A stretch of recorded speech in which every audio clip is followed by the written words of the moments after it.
Assalamu alaikum dear students. My name is Ayaz and I am your computer science teacher for grade 10th. Dear students, हम अपने आज के lecture में chapter 4 के MCQs करेंगे. सो आइए अपना आज का लेक्चर स्टार्ट करते हैं. डियर स्टूडेंट्स, हमने अपने चैप्टर नंबर 4 में, हमारे चैप्टर नंबर 4 का नेम था डाटा एंड रेपिटेशन. हमने अपने इस चैप्टर के अंदर डिफरेंट टॉपिक्स के बारे में पढ़ा.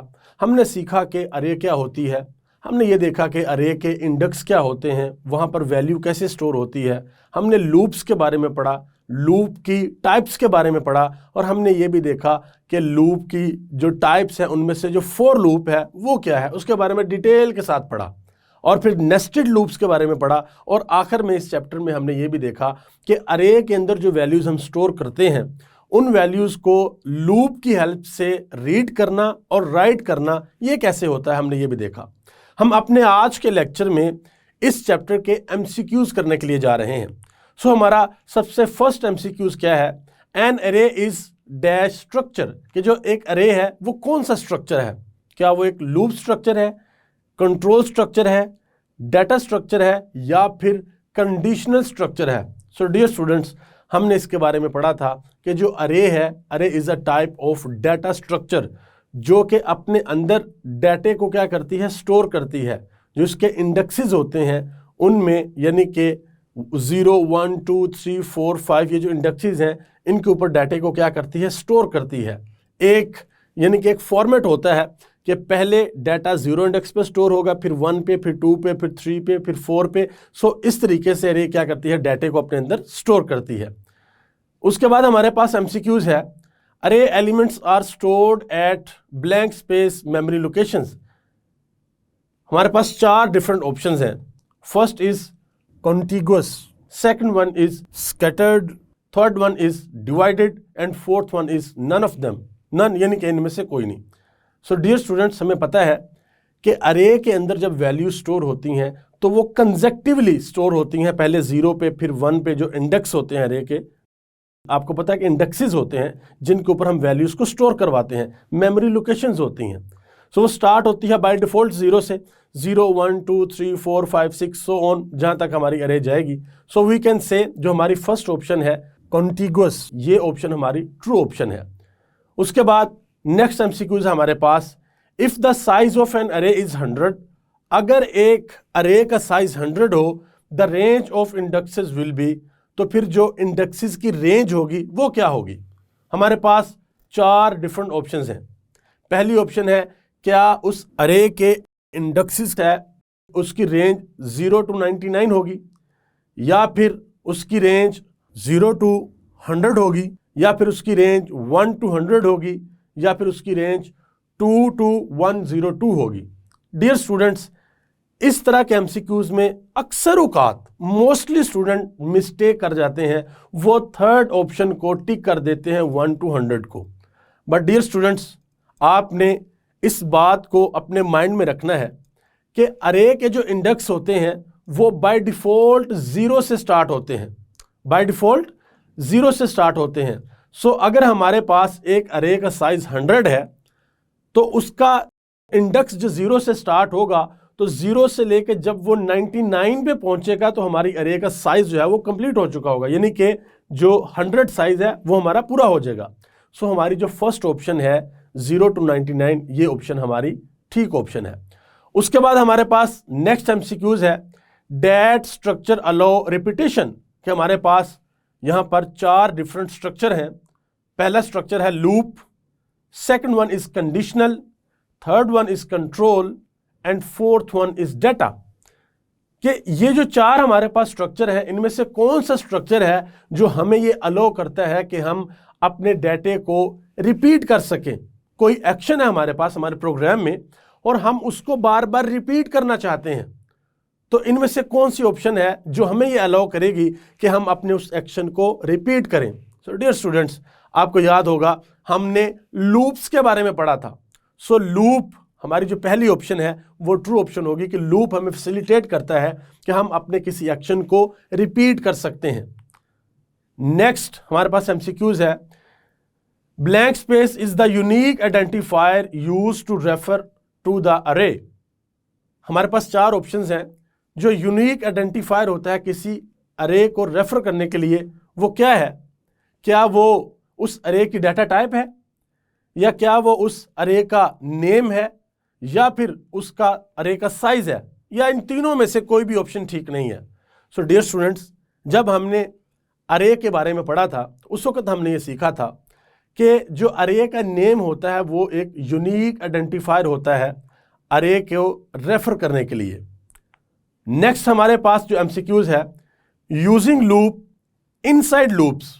Using loops inside loops is called, कि लूप को विद इन लूप अगर हम यूज करें, एक हमारे पास आउटर लूप है और एक हमारे पास होगा इनर लूप, सो इसको हम कहेंगे loop with in loop. Loop को विद इन लूप जब हम यूज करते हैं तो उसको क्या कहते हैं? While loops, for, do while, या फिर nested loops. So dear students, हमने इसके बारे में पढ़ा था कि जब हम लूप्स को विद इन लूप्स यूज करते हैं तो वो स्ट्रक्चर क्या होता है हमारा? वो होता है नेस्टेड लूप्स, उसको हम नेस्टेड लूप्स कहते हैं। सो फोर्थ ऑप्शन हमारी क्या होगी? करेक्ट ऑप्शन होगी। उसके बाद हमारा एमसीक्यूज है, blank space part of for loop is executed first, कि जो फॉर लूप है उसका कौन सा पार्ट है जो सबसे पहले एग्जीक्यूट होता है? हमारे पास 4 डिफरेंट ऑप्शंस हैं। First option is condition, second option is body, third option is initialisation, and fourth option is increment या फिर डिक्रीमेंट, यानी कि वैल्यू को इंक्रीज करना या डिक्रीज करना। सो डियर स्टूडेंट्स, हमने जब फॉर लूप के बारे में पढ़ा था तो फॉर लूप के स्ट्रक्चर को जब हम डिस्कस कर रहे थे, हमने वहां पे सीखा था कि फॉर लूप के 3 मेजर पार्ट्स होते हैं। जो 3 मेन चीजें हैं फॉर लूप के अंदर समझने वाली, एक उसकी इनिशियल वैल्यू होती है जिसे हम इनिशियलाइजर भी कहते हैं, फिर एक कंडीशन होती है, और फिर आपकी वैल्यू के अंदर जो इनिशियल वैल्यू आपकी होती है, या उसके अंदर लूप का कंप्लीट होने पे, या हम उसमें जब लूप हमारा चलता है एक दफ़ा, फिर दूसरी दफ़ा, फिर तीसरी दफ़ा, तो हम क्या करते हैं? हम कंटिन्यूसली वैल्यू के अंदर या इंक्रीज कर रहे होते हैं या डिक्रीज कर रहे होते हैं। सो जो लूप जब हमारा चलता है तो सबसे पहले जो चीज़ एग्जीक्यूट होती है वो क्या है? वो इनिशियलाइजर होता है। जो इनिशियल वैल्यू होती है, इनिशियलाइजेशन, वो एग्जीक्यूट होती है। सो थर्ड ऑप्शन हमारी जो है वो करेक्ट ऑप्शन है। नेक्स्ट हमारे पास एमसीक्यूज है, blank space make it easier to read and write values in array. हमारे पास 4 ऑप्शंस हैं। इन 4 ऑप्शन में से कौन सी ऑप्शन है जो हमें हेल्प करती है किस चीज में? कि हम अरे के डिफरेंट इंडेक्सेस पे वैल्यूज स्टोर करें और फिर वैल्यूज वहां से रीड करें। इनके अरे के इंडेक्सेस हैं और उन पे वैल्यूज हमने स्टोर करवानी है, तो हम स्टोर करवा सकें वैल्यू, और अगर वैल्यूज पहले से स्टोर हैं तो हम उन वैल्यूज को रीड कर सकें। 4 ऑप्शन है हमारे पास, इनमें से कौन सी ऑप्शन है जो हमारी हेल्प करती है? क्या वो लूप्स हैं, या फिर वो कंडीशंस हैं, या एक्सप्रेशंस हैं, या क्या फिर वो फंक्शंस हैं? सो डियर स्टूडेंट्स, हमने अपने इस चैप्टर में लास्ट में ये पढ़ा था कि हम लूप्स की मदद से अरे के इंडेक्सेस पे वैल्यूज को स्टोर भी करते हैं, और लूप्स की मदद से अरे के इंडेक्सेस पे जो वैल्यूज स्टोर्ड हुई होती हैं उनको रीड भी करते हैं। सो हमारी फर्स्ट ऑप्शन ट्रू है। नेक्स्ट हमारे पास जो एमसीक्यूज है, to initialise the array in a single statement initialise it blank space declaration, कि अगर हमने एक अरे को एक ही लाइन के अंदर डिक्लेयर करना है और उसको इनिशियलाइज भी करना है, तो हम कैसे करेंगे? उसको इनिशियलाइज करना है तो कैसे करेंगे? Eight the time of declaration, यानी कि eight the time of declaration, या आफ्टर डिक्लेरेशन, बिफोर डिक्लेरेशन, या फिर बोथ ए एंड बी। कि हमने इसको जरा ध्यान से समझिएगा कि एक अरे को इनिशियलाइज करना है तो हम उससे कब इनिशियलाइज कर सकते हैं, लेकिन ये याद रखिएगा कि एक ही लाइन के अंदर आपने उसको इनिशियलाइज करना है। ये बड़ा ट्रिकी जो है, ये बहुत ट्रिकी पार्ट है ये, कि हमने अरे को एक ही लाइन के अंदर इनिशियलाइज करना है, तो हम कब कर सकते हैं? At the time of declaration, after declaration, before declaration, या फिर both A and B. Dear students, इसके बारे में हमने डिटेल से पढ़ा था कि जो वेरिएबल होता है उसको हम डिक्लेयर कर सकते हैं और उसके बाद हम उसको इनिशियलाइज भी कर सकते हैं, लेकिन एक ही लाइन में इनिशियलाइज कर सकते हैं। लेकिन अरे में ये कॉन्सेप्ट जरा थोड़ा डिफरेंट था। अरे में ये है या तो आप एक ही लाइन में उसको डिक्लेयर भी करें अरे को, उसका नेम लिखे, उसका साइज लिखे और फिर इक्वल टू का साइन जो असाइनमेंट ऑपरेटर है उसके बाद फिर पैरेंथेसिस का यूज करें और जो इंडेक्सेस पे वैल्यू है उनको स्टोर करवा दें। या तो ये हो सकता है at the time of declaration, या फिर अगर आपने डिक्लेरेशन के बाद अरे के अंदर वैल्यू स्टोर करवानी है तो वो फिर आपको 1 बाय 1 यानी कि 0 इंडेक्स पे, 1 पे, 2 पे, 3 पे, 4 पे 1 बाय 1 आपको वैल्यू स्टोर करवानी पड़ेंगी। सो हमारी जो फर्स्ट ऑप्शन है वो ट्रू ऑप्शन है at the time of declaration. Next हमारे पास एमसीक्यूज है। Blank space structure is a container to store data items, यानी कि data structure, control structure, selection structure या फिर लूप स्ट्रक्चर, इनमें से कौन सा स्ट्रक्चर है जो एक कंटेनर है टू स्टोर डाटा आइटम्स, के डाटा आइटम को स्टोर करने के लिए इनमें से कौन सा स्ट्रक्चर है जिसको हम ये कहते हैं कि इस स्ट्रक्चर को यूज करते हुए हम एक कंटेनर में स्टोर कर सकते हैं डाटा आइटम्स को। सो डियर स्टूडेंट्स, हमने ये पढ़ा था कि डाटा स्ट्रक्चर एक कंटेनर है जिसमें हम क्या करते हैं कि अपनी जो डाटा आइटम्स हैं उसको स्टोर करते हैं। सो फर्स्ट ऑप्शन हमारी ट्रू ऑप्शन है। इसके बाद हमारे पास जो एमसीक्यूज है वो क्या है? Data structure is a container to store data in blank space layout, कि डाटा स्ट्रक्चर एक कंटेनर है जो कि डाटे को स्टोर करता है in a specific layout, irregular layout या अल्टरनेटिव लेआउट या फिर नन ऑफ देम, यानी कि इनमें से कोई ऑप्शन हमारी ठीक नहीं है। सो डियर स्टूडेंट्स, जब हमने अपना ये चैप्टर स्टार्ट किया था, बिगनिंग में हमने ये पढ़ा था कि डाटा स्ट्रक्चर क्या होता है, और उसमें हमने एक यूनिवर्सिटी की एग्जाम्पल भी ली थी कि यूनिवर्सिटी को जब बनाया जाता है तो उसका प्रॉपर एक स्ट्रक्चर बनाया जाता है पहले, कि यूनिवर्सिटी में कौन कौन से डिपार्टमेंट होंगे, टीचर्स अपने डिपार्टमेंट्स में जाएंगे, स्टूडेंट्स अपने डिपार्टमेंट्स में जाएंगे। तो हमने इस एग्जाम्पल की मदद से हमने डाटा स्ट्रक्चर को समझा था। सो जो डाटा स्ट्रक्चर है वो क्या होता है? एक स्पेसिफिक लेआउट में क्या होता है, यानी कि data structure is a container to store a data in a specific layout. So इसमें जो हमारी ट्रू ऑप्शन है वो है स्पेसिफिक लेआउट, कि डाटा स्ट्रक्चर में डाटा स्टोर तो होता है बट एक स्पेसिफिक लेआउट में होता है स्टोर। नेक्स्ट हमारे पास एमसीक्यूज है। ईच एलिमेंट ऑफ अरे हैज, यानी कि जो अरे है उसके ईच एलिमेंट पे जो इंडेक्सेस होते हैं हमारे 0, 1, 2, 3, 4, 5, उन सबके पास क्या होता है? क्या उनके पास कोई वैल्यू होती है, कोई इंडेक्स होता है, कोई सबस्क्रिप्ट होता है, या फिर none of them? So dear students, हमने जब अरे के बारे में पढ़ा था तो उस वक्त हमने ये सीखा था कि अरे के जो एलिमेंट्स हैं उनके पास, हर एलिमेंट के पास क्या होती है? कोई ना कोई वैल्यू होती है जो हम उसके अंदर क्या करते हैं? स्टोर करते हैं।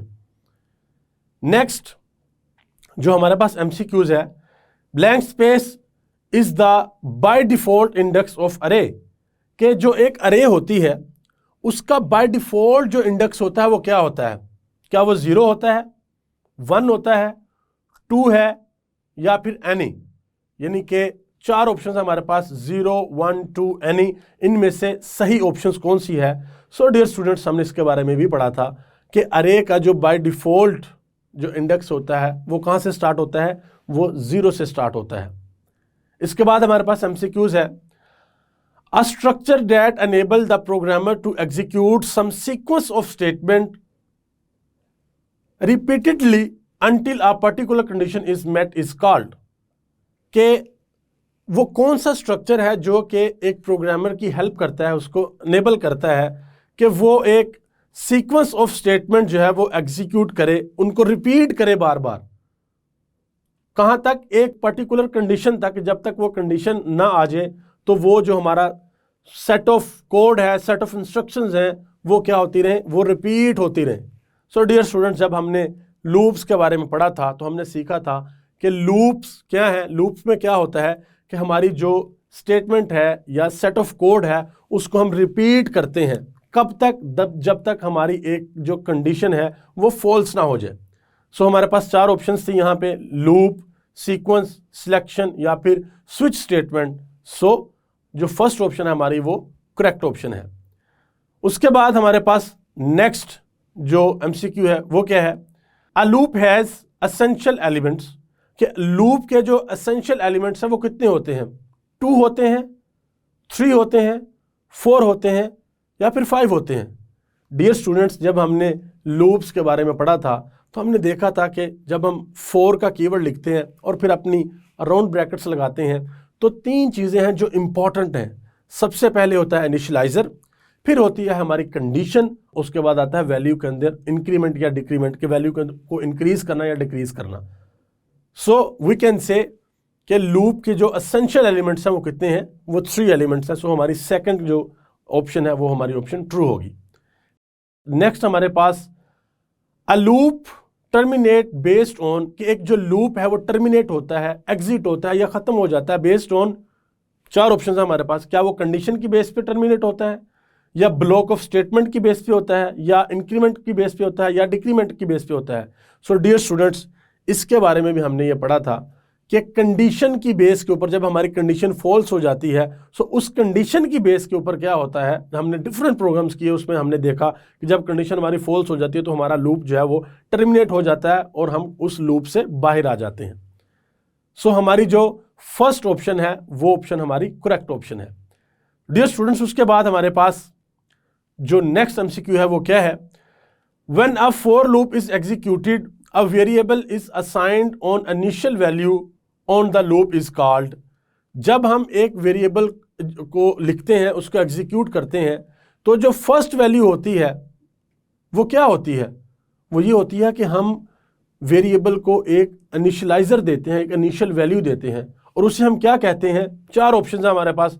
क्या हम उसे लूप वेरिएबल कहते हैं, क्या उसे वेरिएबल कहते हैं, क्या इंक्रीमेंट या फिर डिक्रीमेंट। डियर स्टूडेंट्स, आपको याद होगा जब भी हम लूप को लिखते थे और राउंड ब्रैकेट्स के अंदर जब हम वैल्यू को इनिशियलाइज करवाते थे तो हम इंट डाटा टाइप बताते थे, वेरिएबल का नाम लिखते थे और फिर वैल्यू बताते थे।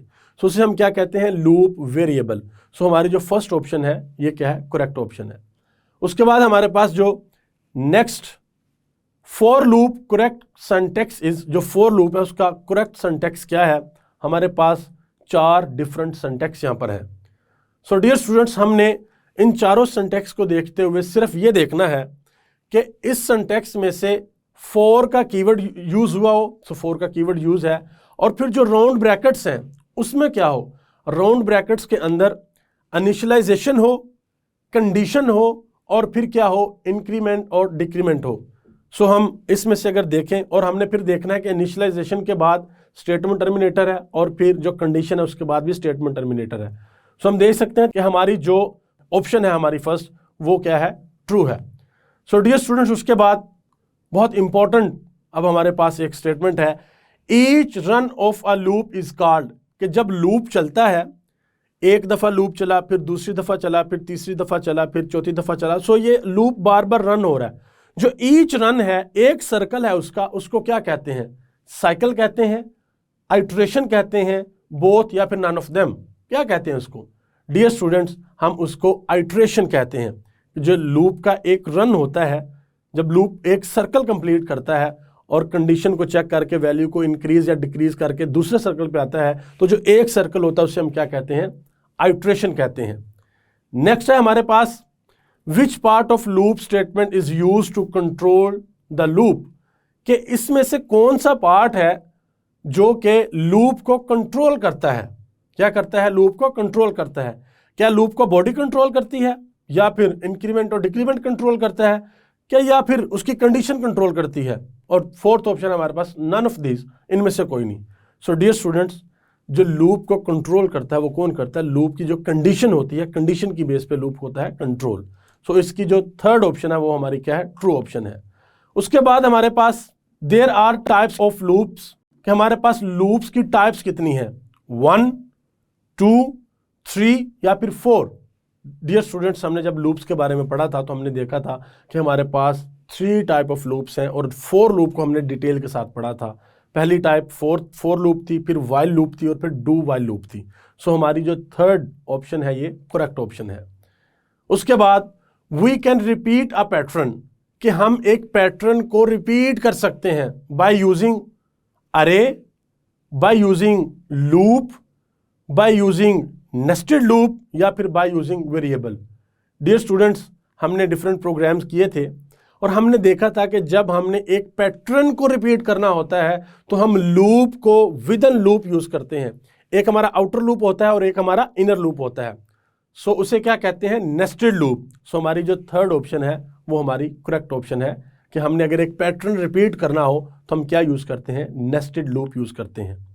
नेक्स्ट है, कैन वी रीड अरे एलिमेंट बाय यूजिंग लूप्स, कि अरे एलिमेंट्स पे जो वैल्यूज हैं क्या हम उनको रीड कर सकते हैं बाय यूजिंग लूप्स। तो आंसर इज यस, कि अरे के जो इंडेक्स होते हैं उनके ऊपर जो वैल्यूज पड़ी हुई हैं, अगर हमने उनको लूप की हेल्प से उसको रीड करना हो तो क्या हम उसको रीड कर सकते हैं। जी हाँ, बिल्कुल हम उनको रीड कर सकते हैं। Next, can we store values in array by using loops, कि क्या हम लूप्स को यूज करते हुए जो हमारी अरे के इंडेक्सेस होते हैं क्या उन पे वैल्यूज स्टोर करवा सकते हैं। Answer is yes, we have two option, yes और no, so answer is yes. And फिर है हमारे पास, after declaration of array can we initialise array on second line, के अरे को डिक्लेयर करने के बाद क्या हम अरे को सेकंड लाइन पे इनिशियलाइज कर सकते हैं, एक ही लाइन में। डियर स्टूडेंट्स, हमने अभी थोड़ी देर पहले एक एमसीक्यू देखा था, उसमें क्या था कि जब हम एक अरे को डिक्लेयर करते हैं या तो हम उसी लाइन में अरे को इनिशियलाइज भी करवा लें, अगर हम उस अरे के अंदर उस लाइन के अंदर अरे को इनिशियलाइज नहीं करवाते तो फिर हमें क्या करना पड़ेगा, फिर हमें नीचे आके 1 बाय 1 जीरो इंडेक्स पे 1 पे 2 पे 3 पे 4 पे इस तरीके से अपनी अरे को इनिशियलाइज करना पड़ेगा। हम सेकंड लाइन में यानी कि एक ही लाइन में उसको इनिशियलाइज अरे को नहीं कर सकते। So the answer is no. So dear students, ये थे हमारे चैप्टर 4 के एमसीक्यूज, जिसको हमने देखा, डिफरेंट ऑप्शंस को देखा और जो करेक्ट ऑप्शंस थी उनको भी देखा, उनके बारे में समझा कि करेक्ट ऑप्शन क्यों है। सो डियर स्टूडेंट्स, ये था हमारा आज का लेक्चर, जिसमें हमने चैप्टर 4 के अंदर जितने भी टॉपिक्स हमने पढ़े थे उन टॉपिक्स के रेलिवेंट जो एमसीक्यूज थे हमने उन एमसीक्यूज को सॉल्व किया। सो मैं उम्मीद करता हूं कि आपको आज का लेक्चर सही से समझ आया होगा। हम जल्द मिलेंगे अपने नेक्स्ट लेक्चर में, तब तक के लिए अल्लाह हाफिज।